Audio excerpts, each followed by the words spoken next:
on here. And we welcome you to the opening of the 2025 Canadian National Blind Hockey Tournament. I am Matthew Sucrum alongside Francois Beauregard. It's a pleasure to be here at the Mattamy Athletics Center. We have games all day, Friday, Saturday, and Sunday, and this is going to be an amazing weekend of hockey as we kick off the Blind Hockey Tournament with our first game, the Low Vision and Development Division. And puck is dropped, and we are underway, Francois. Yeah, it is. Actually, this is hockey at its best. This is participation, recreation, effort. Now, early morning in the arena, people are trickling in. Now they're on the ice. And we have first to understand what is blind hockey. If people are not familiar with it, it's hockey played by people who have visual impairment. Vision meaning like less than 10% field or clarity. And these players are on the ice right now are real athletes. Real athletes, they have dedication, and at the same time, they're still learning. This is lower skills, but at the same time, very, very little vision.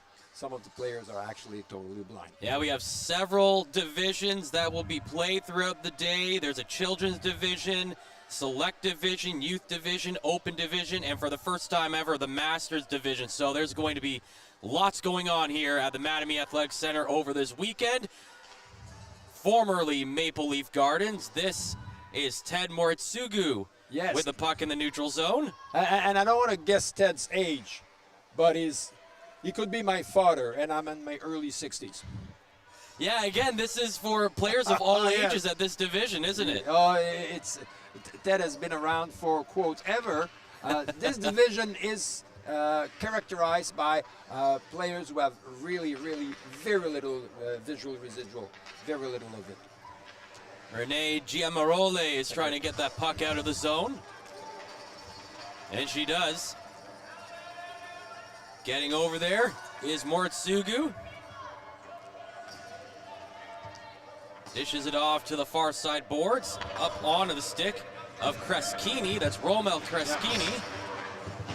One of the rules of blind hockey is you need to complete a pass before you have the right to shoot, so the goalies can set up properly. That's one thing which is important. You will also notice that in this competition it's 4-on-4 to make sure there's ample space on the ice so everybody can move with not too much concern. And you may notice with our on-air,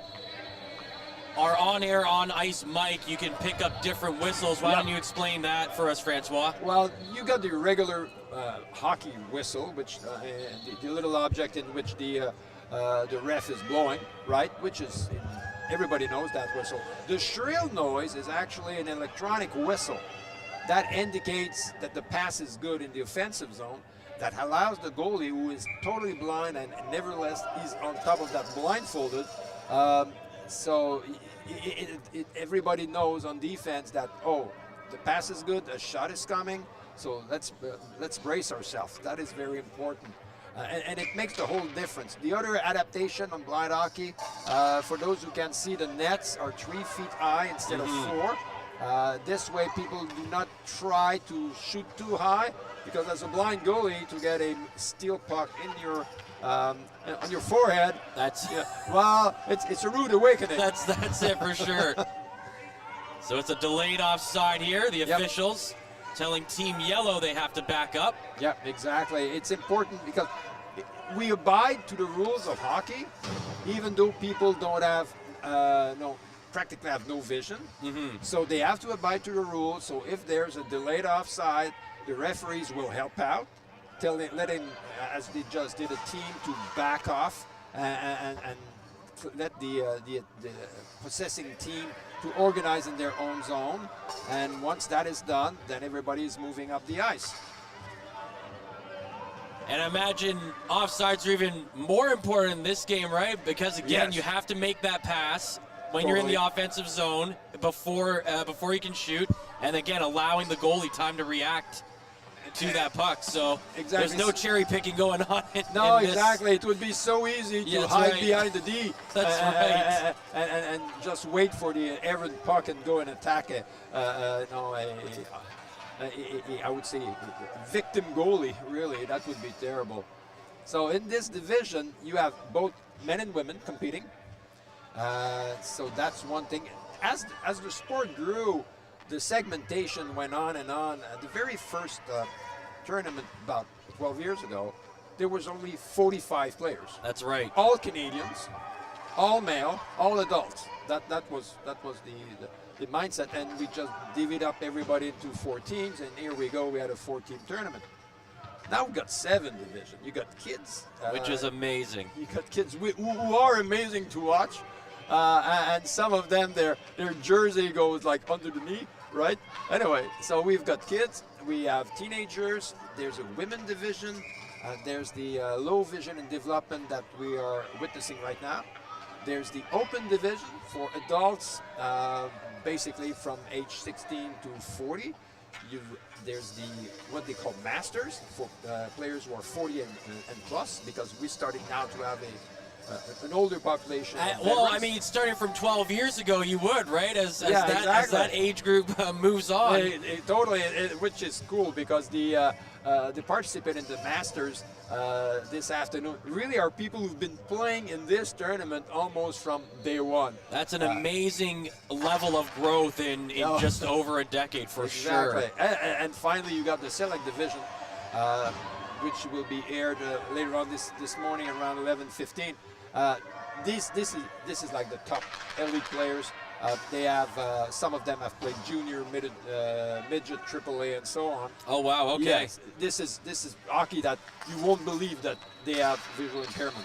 That's incredible. Yeah, we can't wait to get that game underway. Again, that will be at 11:15. Here's a breakaway, here for Kreschini, but a good job. She needs to make a pass. She did. There's the pass in front. Oh, just overskated. That's Caleb Smith trying to bang away at the side of the net. Now Smith brings it out to the slot area. Smith turning, putting it on net. That one's just wide. Picking that up behind the net. Joseph Robinson. He looks to clear it up the half boards. Will they make it? Yes. One thing it's important, once the pass is good, it keeps being good, even though if, let's say, the defending team touches the puck, the attacking team can still score. It's like you don't have to remake a new It's just pass. The one pass, and then you're then clearing you're the in, offensive as long zone. as you have offensive zone time, you can stay there for a full shift, no problem. That's Rob Baldeo looking for the pass in front. Nobody there. Racing over Joseph Robinson. And a nice poke check at the line. They're clear. I believe that is Caleb Smith again. And it is putting it off the end boards. Now Caleb is going to have to look for the pass here. There's a red open right in front of the net, but he couldn't make it. Caleb Smith still on the puck. Team Yellow trying to get a line change here. And coaching must be so important here.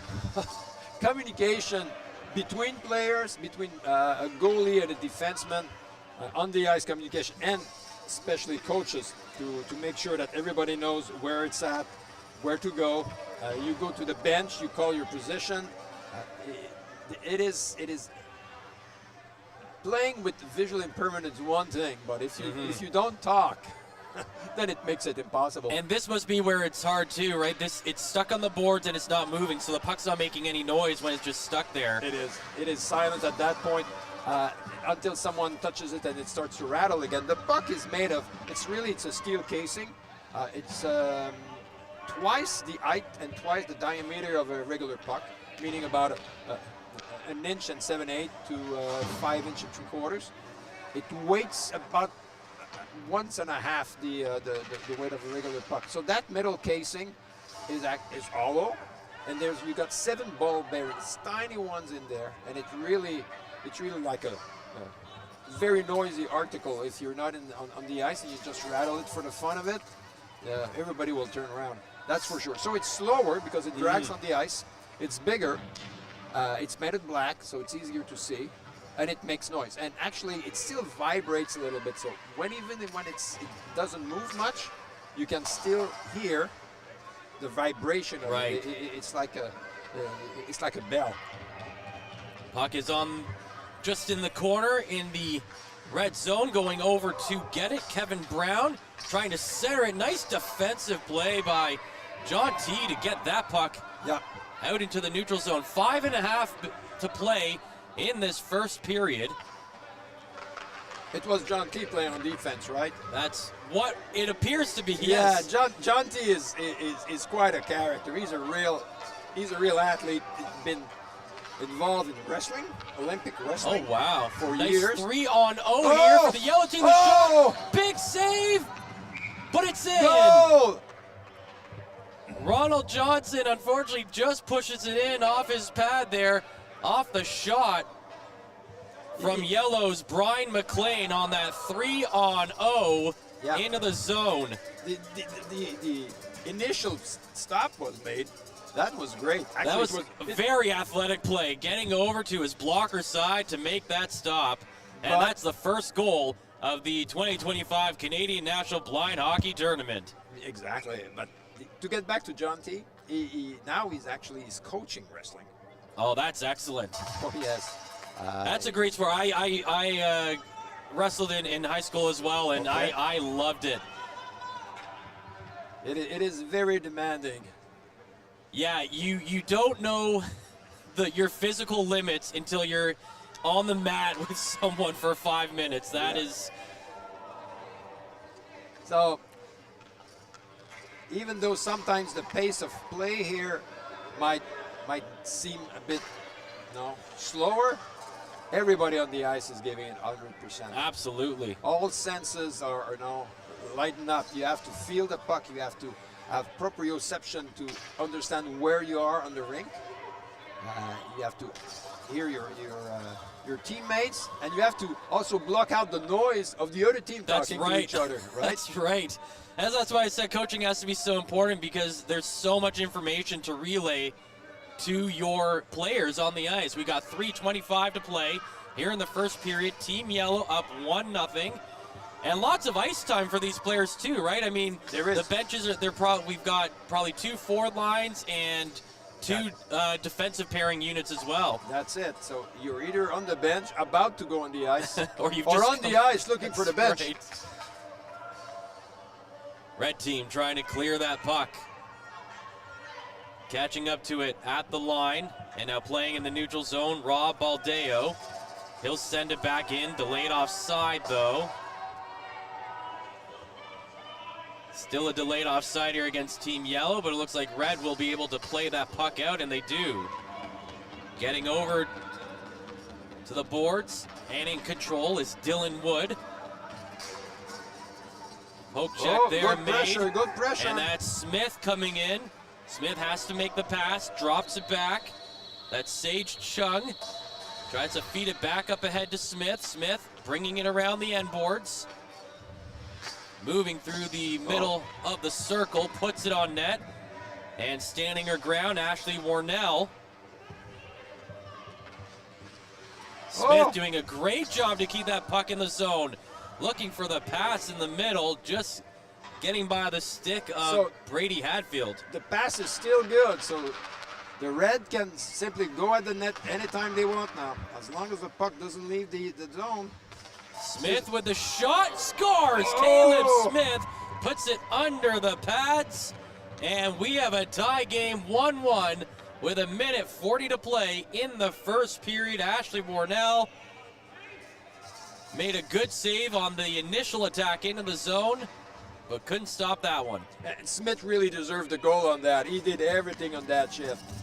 Everything at the backboard, actually defending the blue line so it didn't slip out, bring it back in, and finally completing it.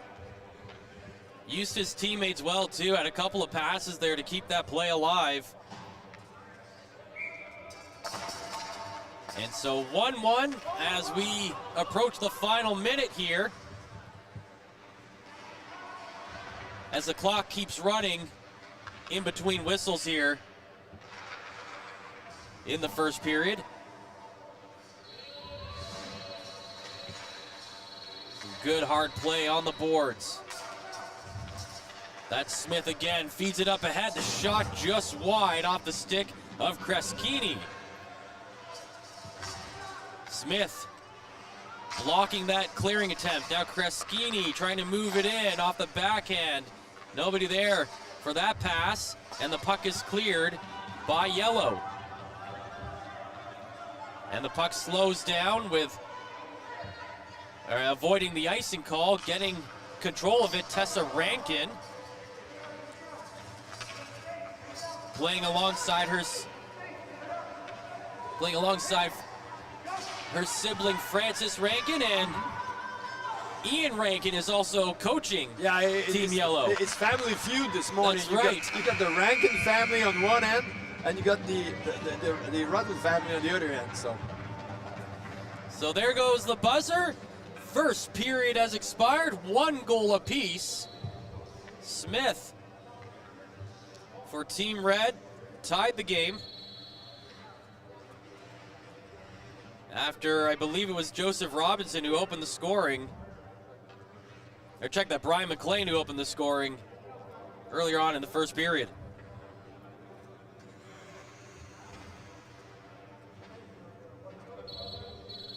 So quick break to let these athletes catch their breath. And again, with limited players on the bench, again, it's a lot of ice time. Yes, it is. Each period.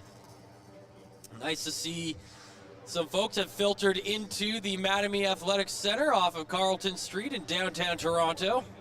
What a nice facility this is. And I mean, they've got pictures around the concourse of what Maple Leaf Gardens has gone through in the stages from the 1930s up to today. And you gotta credit Toronto Metropolitan University for doing a wonderful job of renovating this facility. It's amazing. The rafters, the roof looks like the original one. Right. You've got the end of the ice, which are cut off squarely, like Maple Leaf Garden used to be. That's right. So it is almost an Hall of Fame Maple Leaf shrine here. You got pictures, you got memorabilia, everything. You know where you're at. Absolutely. So second period underway. It's 15 minutes of game time per period. Tessa Rankin flips that one in towards the end boards.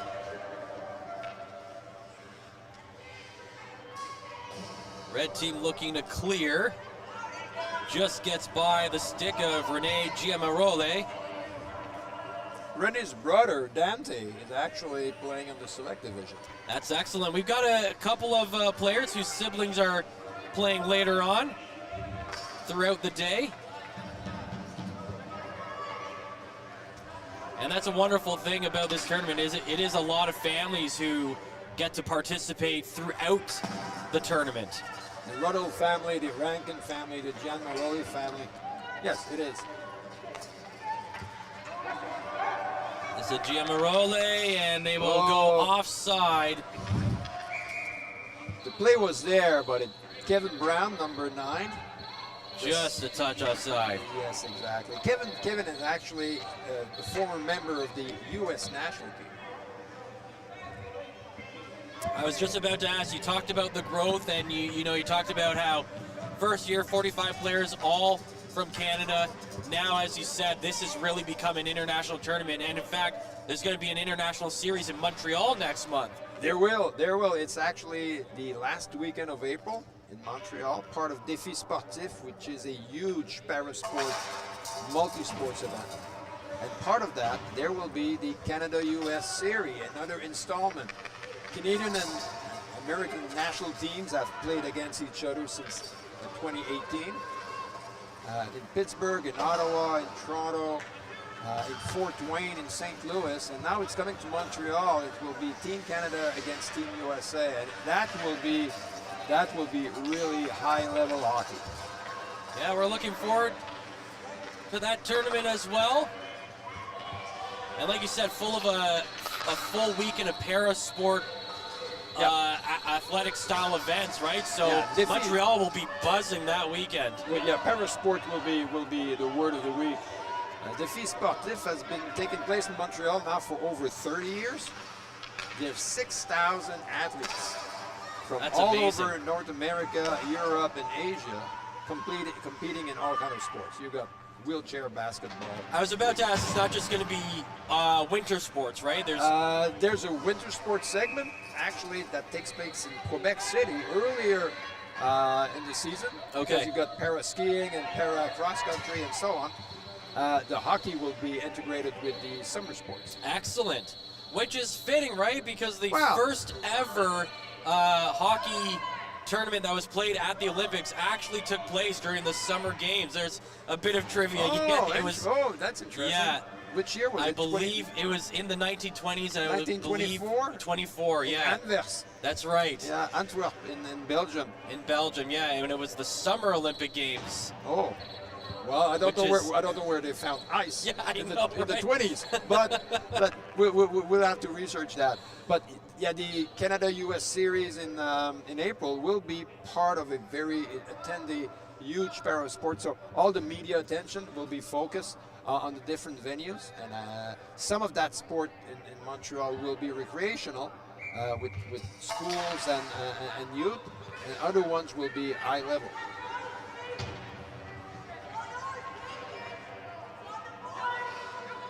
Play at the blue line. Oh. Red team trying to get it out, and they do. That is Sage Chung. Chung with some open ice ahead of her, but coming in on the back check, still not able to get the puck off her, though. That was Brian McLean. Oh, it's still good. It's still in the red zone. And just now comes out. That's John T. Flips it forward.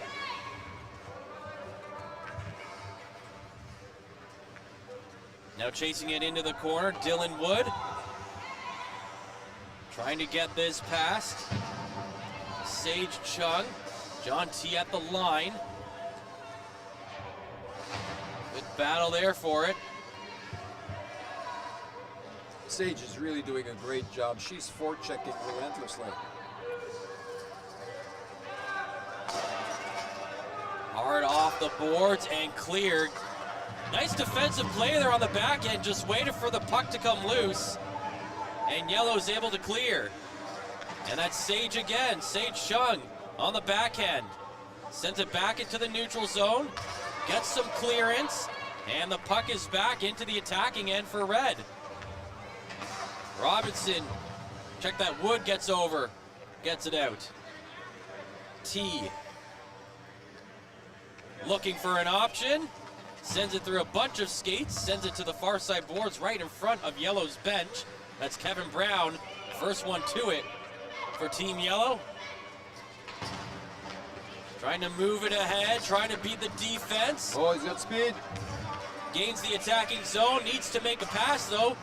Trying to set up Francis Rankin in front, but it goes behind Rankin, and now Red are back into the zone. 2-on-0, 2-on-0. Here's a chance for Smith. The shot is blocked. Big save there by Warnell.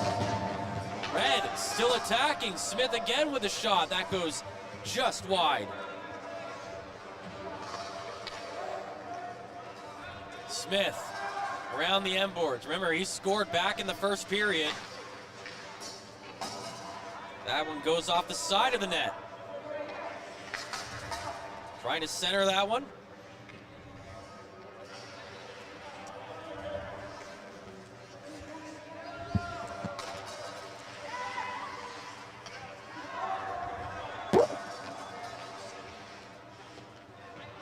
Smith still in the corner there. Poke check, and that puck comes free.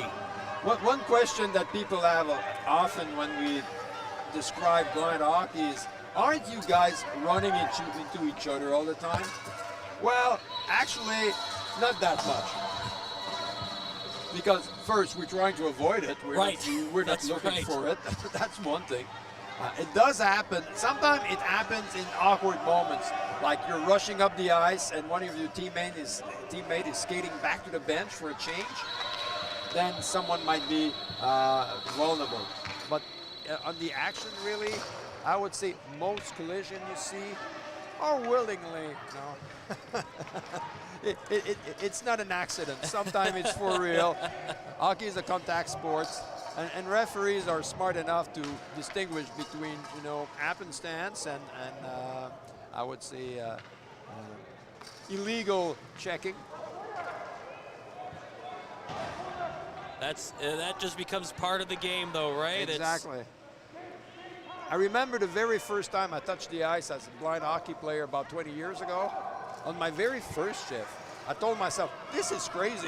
What am I doing here? What did I get myself into? Yeah, I'm on the ice with a bunch of people who don't see much, and everybody is going full. There's a shot. Oh, Scores! Kevin!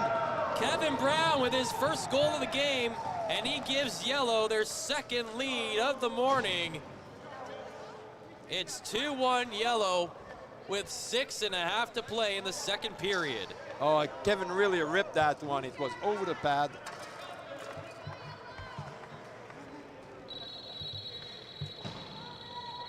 And unfortunately for Red, that comes off of some sustained pressure in the Yellow zone. They just couldn't beat Ashley Warnell in net. They dominated the second period so far, and then on the first good opportunity, the Yellow scored. Tessa Rankin playing it off the boards, getting it into the zone.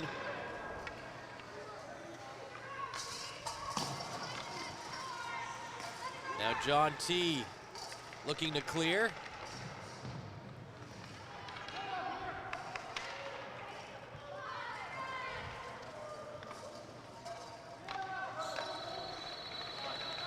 Yellow have made the pass, so you can probably hear that high-pitched sound that alerts the goaltender that a shot could be coming.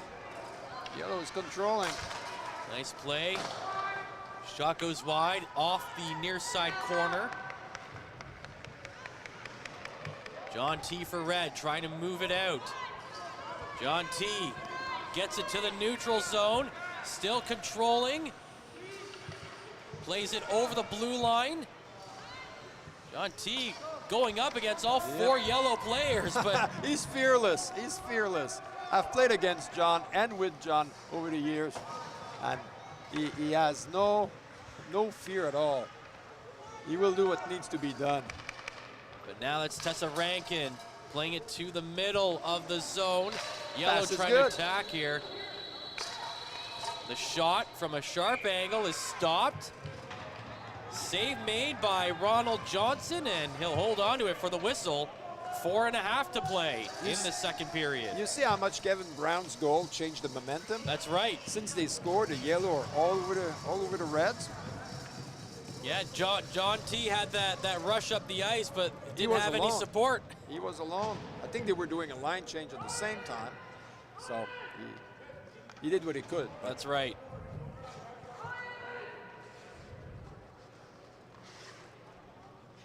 Face off to the glove side of Johnson in the red zone. The Red will need some Smith magic. That's right. Ayla Smith scoring in the first period. Here he is. He's a good skater. Carrying That's it down Galen. the ice. Now he needs to make the pass. He does get the pass. That was onto the stick of Kreskini. Kreskini still with it at the blue line. Nice move there to keep the puck in control.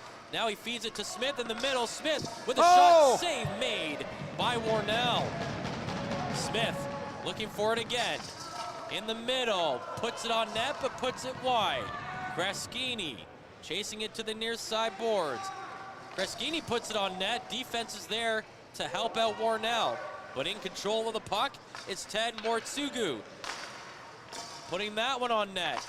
Caught up in some skates. Smith chases it to the boards once again. Red, relentless here in the attacking zone, putting the pressure on. Kreskini right there. What a save made by Warnell. And now Yellow have a chance to move the puck the other way. That was a big-time glove stop by Warnell just to keep that glove on the ice. Kreskini was alone in front, alone. Now Smith is into the zone, but he's alone, waiting for that line change, and he's going to try to hold on to the puck. The Red defense have stayed in their own end. They haven't come on to put on any pressure on the forecheck here.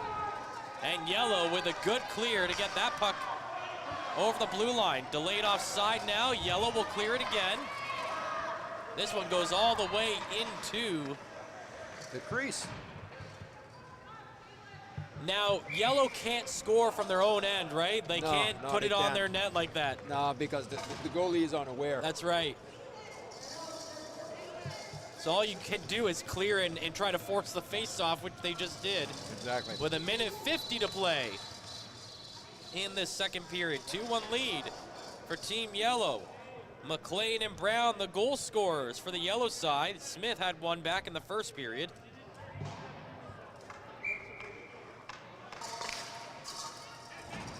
Face-off drawn to the left side of the zone. Giamarole couldn't get the puck to the net. Onto the skates. And John T. lost it. Seems like John T. moved to forward now. He was playing D, or he's just offensive-minded. That's, yeah. That puck is shot wide of the net by Robinson. Was trying to get it up ahead to Rankin. And that puck will slowly get over the blue line as Francis Rankin tried to feed it back up ahead to his sister Tessa, but the offside was called. You have to listen to the ref. The ref was yelling, offside, offside. Sometimes you're so excited. You think you've got to play. You see your open teammate finally, but no dice.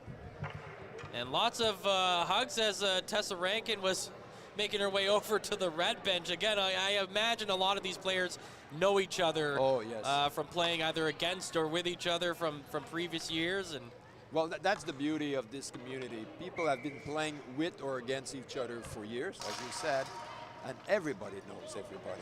And nobody's as important as the newcomer. That's right. He or she will be welcome.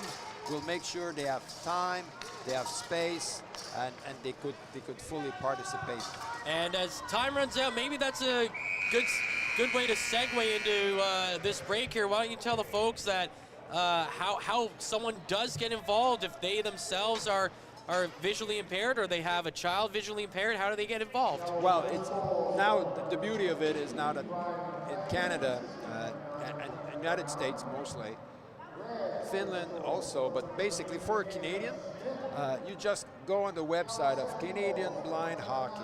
So simple. From there, you will have the coordinates of programs being held across the country from coast to coast, from Newfoundland, Halifax, Moncton, Montreal, Ottawa, Toronto, London, Windsor, and so on, all the way down west, Vancouver, Saskatoon, Calgary, Edmonton, Winnipeg. You've got almost 20 programs running in Canada. The same in the US. So you just hook up on Canadian Blind Hockey and you will have all the coordinates. These programs are recreational. Sometimes they have a youth division, sometimes they have an adult and a youth, and they are made to introduce people to the sports. We know what it is to be uncomfortable if you have just lost some vision or you never participated into sports because you had a vision loss. We know what it is to be uncomfortable. We know what it is to be apprehensive because we all went through that. And we'll make it sure that you just go at your own pace, you get comfortable on the ice. And when people come once, twice, now they're hooked. Right, right. If we see participants coming back the following week or 3 weeks in a row, we know you now. know you've got them. That's right. We understand. It's not everybody that loves to do sports. That's fine. right. Hockey is not necessarily for everyone, but trying it at least is giving yourself the chance to discover like a new world. And the athleticism is one thing, but really it's the social part of it that really Absolutely. matters. Meeting and making friends with people who are living the same challenges and have the same life patterns, life path, I think it's really important.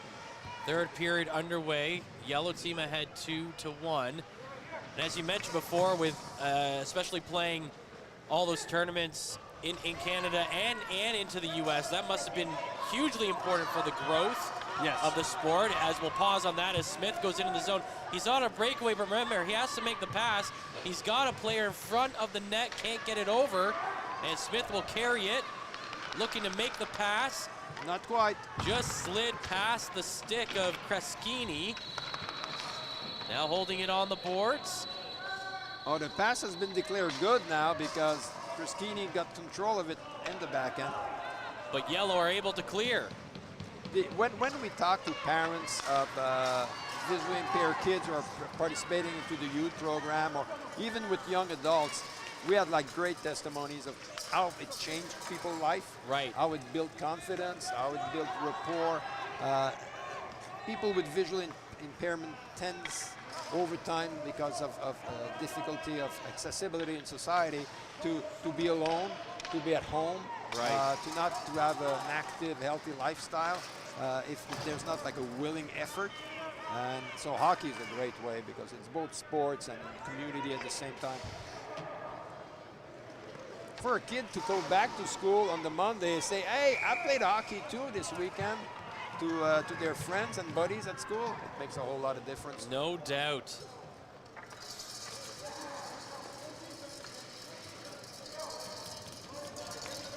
And again, especially getting able to play in tournaments like this, where there's so many people involved, and again, getting to play, what, 3 games over 3 days? Yes. It's a great experience. It is, it is. You've got to live with the challenges of having a team sports, and that develops a lot of skills, but also a lot of friendships. And you should hear the banter and the chirping too, because when you've been playing the same tournaments with the same, with or against the same guys year over years.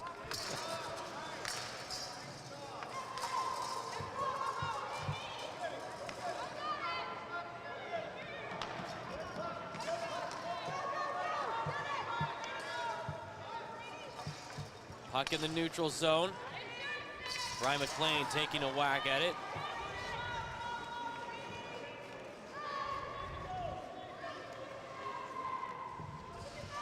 That's Chung feeding that one at the line to Brady Hadfield, and that means the pass is good, but a Yellow will be able to clear it. They're breaking out.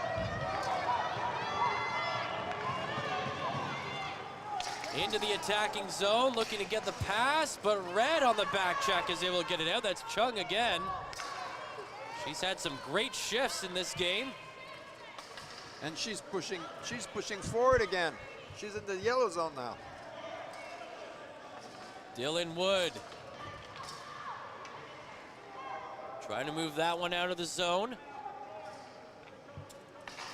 Wood with the nice pass to the line to McLean.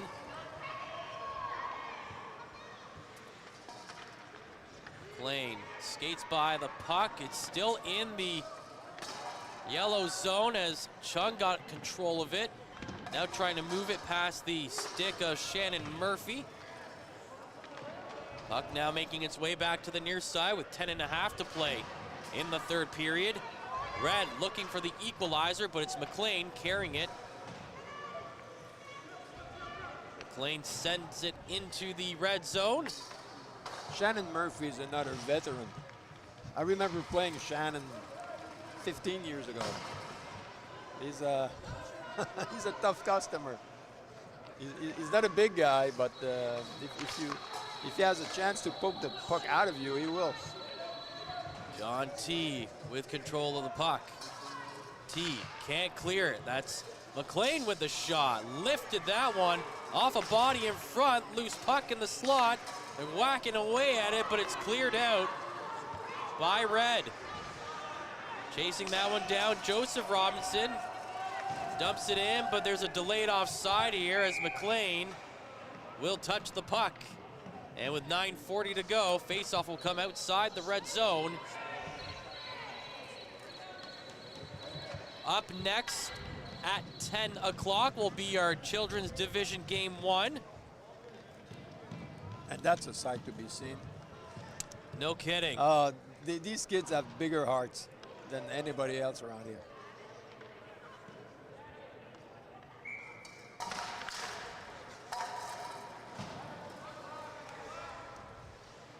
Yeah, they'll have 2 full lines each team. It'll be black against yellow.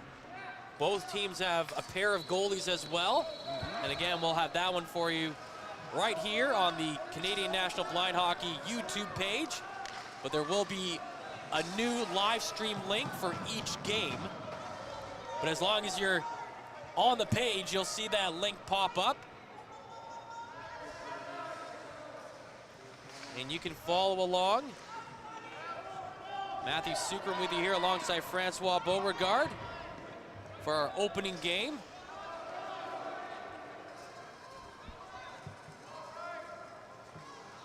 And it's a pleasure to be here doing this year's tournament. We're part of the Frontline broadcast. We cover junior hockey games in North Bay, Ontario, so it was awesome for the blind hockey folks to reach out and ask if we would be open to doing our first tournament for them this year, and we were thrilled to be asked. So hope you're enjoying the broadcast so far. Offside is the call here against Team Red. Red had a good chance, but I think was it Sage? Sage was just a step ahead. She was added a beeline to the net, but Smith had to go veer off to his left, so Sage was offside.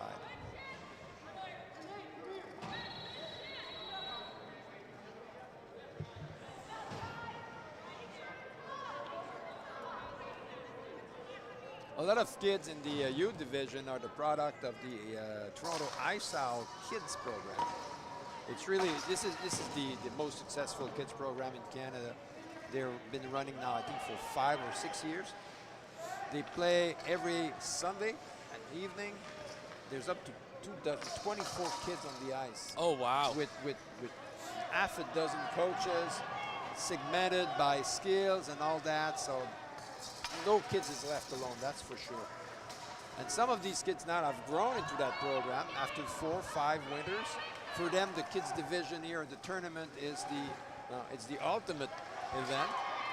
And as they move out of the kids division, they go in teens and so on. So now we start to have really, I would say, young adults that have went through all the stages of development exactly like you would have in regular hockey. So and that children's division is what ages again? Oh, it starts from 5. Okay. till preteens. Excellent. 5 to 11. Team Yellow now on the breakaway. That is Rob Baldeo, but he's got to make the pass. To his yes, he does. He's got McLean with him. McLean on the backhand sends it just wide. 6 minutes to go. And like you said, that's why the nets are smaller, right? Those shots that come up high, yeah, exactly, would just be way too tough to defend. And the goalies are generally a butterfly on their knees. That's right. So really, their head are a bit low. So Baldeo with another shot, and that is Ronald Johnson in net doing a great job going post to post, the pass is making still good. Those saves. Baldeo doing everything he can to keep the puck alive in the attacking zone. And again, it's Red who needs the equalizer, so Yellow are content to keep the puck on this side of the ice right now. John T trying to get it out, battling Baldeo, and John T with a good clear. And now Chung will have to go into the zone, but she'll need icing. Oh, they'll call that one icing. I didn't think it was going to have the speed or the angle to get there, but it just goes into the corner across the goal line. The blind hockey puck is heavy, and it tends to drag on the ice a bit more. Okay. So, but it's true that at the end of a game, when you get a bit more snow, it generally that icing or that clearing by T would not have made it, but I guess he found some sweet spots. It's the other way around. When the ice is really clear after they did the flood, you have to be careful because that puck it'll move. Oh, it will move very fast. T with a nice defensive play to block that shot, and now T sends it. And you can hear it, John, from here say, clearing that puck and telling his teammates, go, go, go. Yeah, exactly. Realizing time is winding down. T again in the neutral zone. Feels for it first and then dumps it in. John is quite a competitor. He knows the score.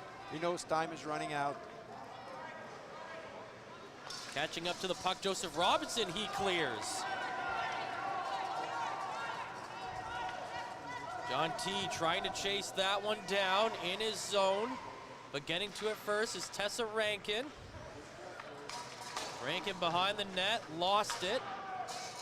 Trying to clear it out is Ryan Kusi.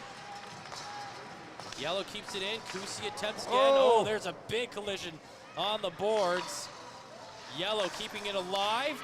Nice play here, but I didn't hear the buzzer go. I don't think they've made a pass yet. Yeah, the pass hasn't been called yet, so. And that's Renee Giamarole, number 91. So Giamarole. Sometime on the ice, players will remind each other that right. The pass hasn't been called yet. Good battle here going down the other way. Smith and Robinson. A pass has been made in the attacking zone. Red with 3 minutes to go here. We'll see if they can tie this thing up late in the contest. Kevin Brown clears it. And Yellow have just done such a good job of that exact play in this third period. I mean, Red have not really had a lot of zone time, as Yellow have really done a great job in the defensive end, just clearing that puck.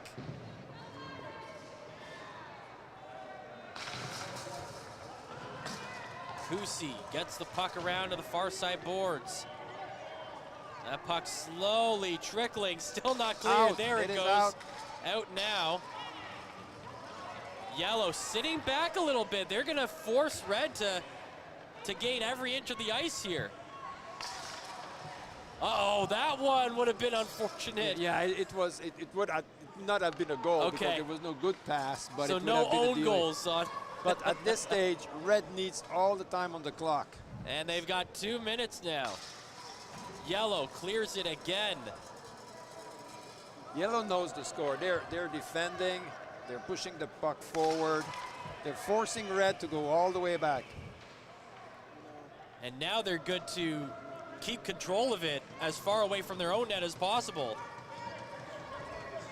Loose puck. Picked up by Smith. Now we'll see if Smith and Chung can go the other way. Smith down the left side. Chung is coming up the middle. Smith holding it. He's got a pass waiting for him there.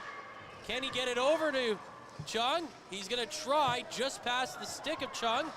She'll get it on the boards. Pass is good. 1:10 to go. Chung puts it around the end boards. Smith will chase it to the far side. Can he keep it in? And it does clear. And Yellow have bought themselves a little bit more time here. Last minute to play in our first game of this tournament. Yellow trying to clear. They do. Will there be enough time for Red to bring it back up the ice? One more rush. 45 seconds on the clock. Wood gets a piece of it but can't clear. Pass Smith with it. Smith to the net. Oh, Kriskini! Oh! And that one doesn't go in. Big save by Warnell. That might be it. The post and then a save. Kreschini and Smith with a beautiful pass and play. Yellow with another clear. 10 seconds to go. Time winding down for Red. They might have one last chance here. 4 seconds, and that's gonna do it. Yellow are gonna take the opener of the 2025 Canadian National Blind Hockey Tournament with a 2-1 victory over Team Red. It's McLean with the goal to open things up, and Kevin Brown with a goal in the second period. Ashley Warnell really, she kept her team on top all along. She made like 2 or 3 great saves on Kreschini.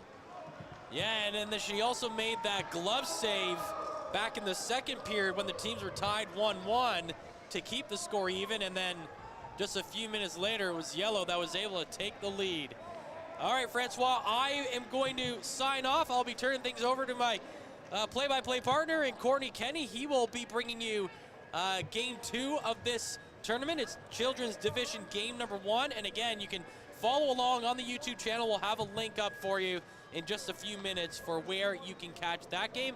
And it won't be very long before that one gets underway. They'll shake hands here at center ice. They'll flood the ice, and then we will be ready for puck drop. So again, thank you so much for joining us for Game 1. Game 2 coming up in just a few minutes. Stay tuned.